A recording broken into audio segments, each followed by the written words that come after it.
नमस्कार, news India देख रहे हैं आप। मैं हूं आपके साथ पूजा मोहन पांडे। बीजेपी ने प्रभु राम के आगमन की भव्यतम तैयारी के साथ अपना एजेंडा सेट कर दिया है, लेकिन दूसरी तरफ राममय होते देश में विपक्ष को जिस स्टार्ट की जरूरत थी वो कांग्रेस उन्हें दे रही है। 29 जून के बाद दोबारा मणिपुर पहुंचे राहुल गांधी इस बार कांग्रेस और समूचे गठबंधन के लिए संजीवनी बनना चाहते हैं। इस बीच 14 जनवरी से 20 मार्च तक मणिपुर से मुंबई तक चलने वाली भारत जोड़ो न्याय यात्रा तय तौर पर सुर्खियां तो बटोरेगी।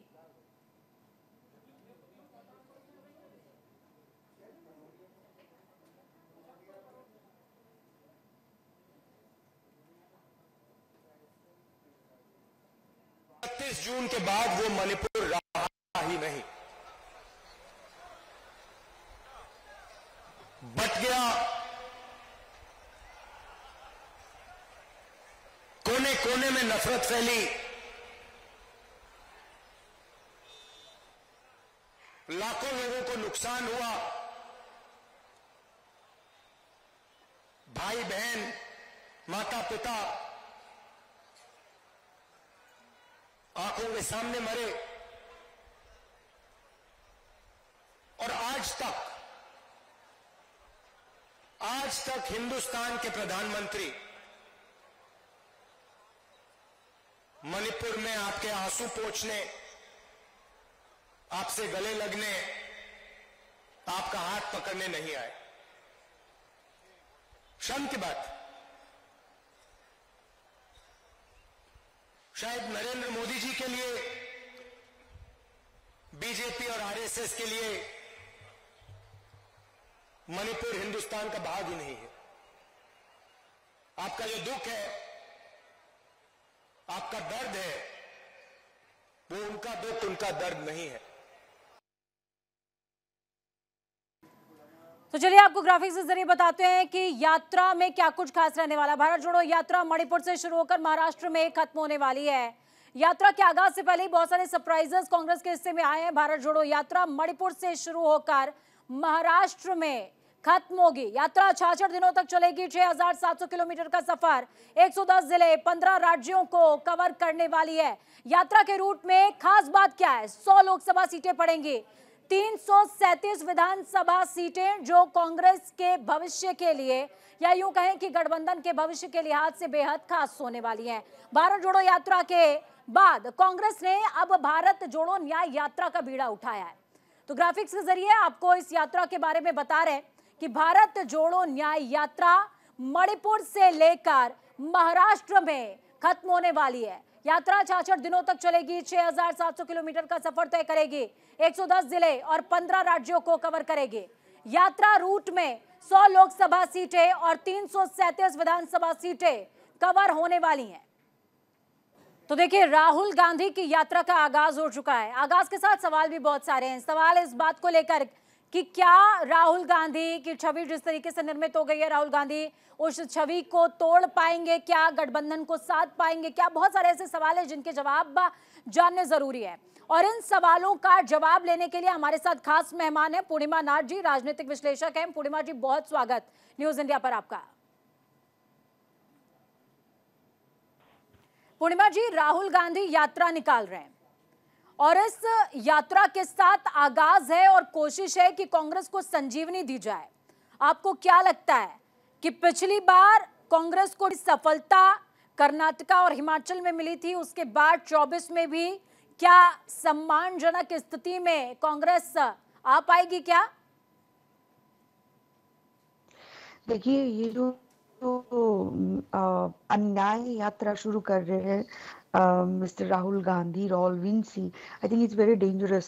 स्पेशली मणिपुर से ये शुरू करा जा रहा है। मणिपुर की जो इशू है, it's a clear cut Hindu erasure, Meitei को इरेज करने के लिए करा जा रहा है। कन्वर्जन इशू हो रही है, ड्रग का एक एस्पेक्ट दिखाया जाता है, बट सेशनिस्ट और सेपरेटिज्म की जो बात होती है, राहुल गांधी और उनकी जो अलायंस है वो कभी माफी नहीं मांगे, और ये टुकड़े टुकड़े गैंग जो है वो बेसिकली इंडिया को वीक करने की कोशिश कर रहे हैं। अब जो इंडियन पब्लिक है उनको अगर ये समझ नहीं आ रहा है कि ये इंडियन INDI अलायंस जो है, डॉटेड अलायंस जो है, it's actually anti Hindu anti India alliance है। ये लोग बहुत कुछ करने की कोशिश कर रहे हैं इन ऑर्डर टू लोगों को उकसाने के लिए कि कैसे भी करके वो कम्युनिस्ट पाथ या तो मार्क्सिस्ट पाथ या तो इस्लामिस्ट पाथ या तो कन्वर्जन पाथ में चले जाए समहाउ। जो party out in the open Sanatan Dharma को खत्म कर बोल रहे, हिंदू पब्लिक को तो एटलीस्ट सिर्फ कुछ और समझे या ना समझे, इस भाषा को समझ सकते हैं लेकिन पूर्णिमा जी, जिस तरीके से मणिपुर 8 महीनों से ज्यादा का समय बीत चुका है, मणिपुर लगातार जल रहा है। कांग्रेस ने कोशिश करी है कि मणिपुर पर जिस तरीके से सदन के अंदर बीजेपी को उन्होंने घेरने की कोशिश करी, वही एजेंडा शिफ्ट किया जाए, 24 के लिए सेंटर में लाया जाए।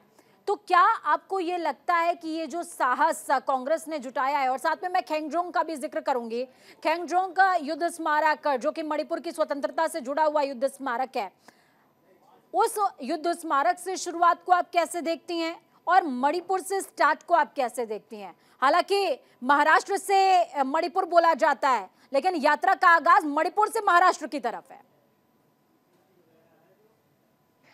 वही मैं आपको समझाने की कोशिश कर रही हूँ मेरी तरफ से, मैं जैसे जिस लेंस से मैं दिख रही हूँ, दिस इज एब्सोल्युटली जैसे इंडिया को चारों तरफ से घेर चुका है। North west, Kashmir, Punjab, north east हो गया या सारा entire 7 states of Indian states are खतरे में है, and southern states whether it Andhra Pradesh, Tamil Nadu, Karnataka, Kerala, सबको घेर चुके हैं कन्वर्जन माफिया ने, वेदर से इस्लामिक कन्वर्जन हो, वेदर से क्रिश्चियन कन्वर्जन हो। और ये वो entire India alliance is trying to actually break Hindu unity को ब्रेक करने की कोशिश कर रहे कैसे भी करके। अब at the end of the day India तो थोड़ी सी लैंड बचा हुआ है 1947 के बाद। अगर if India alliance has come down together, जो एक दूसरे के साथ बात नहीं करना चाहते थे, उनके चेहरा नहीं देख सकते थे, आपको उसको अलायंस बनाया जा रहा है। ऑन टॉप ऑफ इट आप देखो क्या 2 दिन पहले मैंने ये देखा, मिथ्या पाल मालिक जो थे वो बोल रहे थे कि राहुल गांधी के ऊपर 1-2 लाठी चलाया जाए तो कुछ सिंपैथी गार्नर करा जाए। Are they actually trying to create a situation जहाँ पे उनके ऊपर एक स्टेज्ड ड्रामा अटैक हुआ जाए, उसके बाद वो they are going to use it to garner support and sympathy for Rahul Gandhi.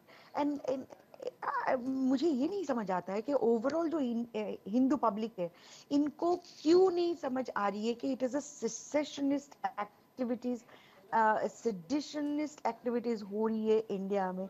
जो जगह पे पाकिस्तान जिंदाबाद कहते हैं, टुकड़े टुकड़े गैंग जो होते हैं वो इंडिया को टुकड़ा करने के लिए कोशिश कर रहे हैं। आज भी मैंने एक वीडियो देखा जहाँ पे एक्चुअली क्रिश्चियन साउथ में Christian pastor has been asking for now a division and another partition of India. Can you imagine after 1947 direct action day जहाँ पे इस्लामिक एजेंडा चला गया है, उनको इस्लामिक शरिया लैंड बनाने के लिए हिंदू लैंड दिया गया है, अब Christians are asking for a separate land. What is it that this India alliance is looking for? They are trying to crush India from every single angle, whether it's economic perspective, लेकिन पूर्णिमा जी, यहाँ पर थोड़ा सा India को shift करते हैं, INDIA गठबंधन की भी बात कर लेते हैं। गठबंधन को लेकर के देखिए जिस तरीके से अखिलेश यादव और तमाम राजनेताओं का बयान सामने आया, और यात्रा शुरू करने से पहले ही कांग्रेस के हिस्से में 2 बम्पर्स भी आ गए हैं, झटके आ गए हैं, मिलिंद देवड़ा और गुलाम नबी आज़ाद के तौर पर। गुलाम नबी आज़ाद 11 दिनों पहले उन्होंने रेजिग्नेशन दे दिया। मिलिंद देवड़ा आज मुंबई में उन्होंने शिवसेना सिंधे गुट को ज्वाइन कर लिया है। ये अपने आप में कांग्रेस के लिए बहुत ज़्यादा वर्टिकल नहीं है, बहुत ज़्यादा पॉजिटिव इंडिकेशंस नहीं दिखा रहा है।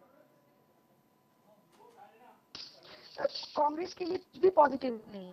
मुझे ये नहीं समझ आता है कि राहुल गांधी ईयर ओल्ड आदमी को उसको यूथ आइकन बुला के एक डायनेस्टिक नेपोटिज्म कि एक सिंबल है, उसको क्यों आगे बढ़ाया जा रहा है और उसको क्यों at the same podium opposition of PM Narendra Modi के साथ बिठाया गया। That's exactly I have told before कि लोग जो है ना उसको लाइटली ले रहे थे, जोक कर रहे थे उनके ऊपर। That is okay, but at the end of the day if you look at these two particular personalities, in one side they have put Rahul Gandhi, another side we have Narendra Modi. लेकिन दोनों south में comparison support नहीं की है। बात करें या फिर नॉर्थ ईस्ट में सपोर्ट की बात करें तो राहुल गांधी का अच्छा फॉलो अप है।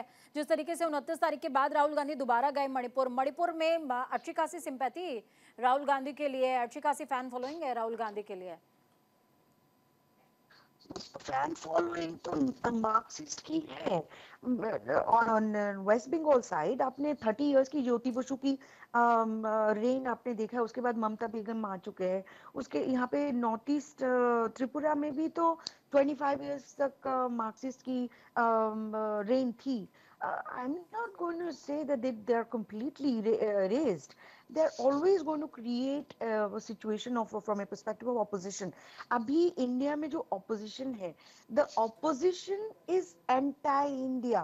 Opposition is anti-Indic civilization. Opposition is anti-Indic Hindu Vedic heritage.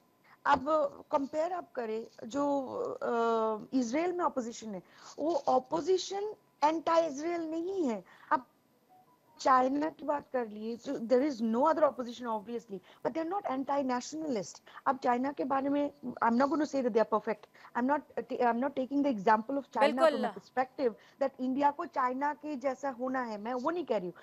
मैं ये कह रही हूँ कि from a nationalist perspective there is no opposition in China at all. लेकिन आपने किसी बिल्कुल, बहुत शुक्रिया पूर्णिमा जी हमारे साथ जुड़ने के लिए, अहम राय साझा करने के लिए। तो पूर्णिमा नाथ राजनीतिक विश्लेषक जुड़ी, जिन्होंने साफ तौर पर बताया कि आज इंडिया का यानी कि भारत का मंतव्य क्या है, उनका माइंडसेट क्या है और कांग्रेस किस दिशा में आगे बढ़ रही है। हालांकि कांग्रेस के सामने टास्क बहुत ज़्यादा है कि यात्रा बूस्टर डोज जरूर साबित हो सकती है, लेकिन क्या सिर्फ और सिर्फ राहुल गांधी की छवि के लिए या गठबंधन को भी फायदा पहुंचाएगी। ब्रेक का वक्त है यहाँ पर, एक छोटे से ब्रेक के उस पार खबरों का सफर लगातार जारी रहेगा। बने रहिए न्यूज़ इंडिया के साथ, क्योंकि हमें राष्ट्र की आवाज़। नमस्कार।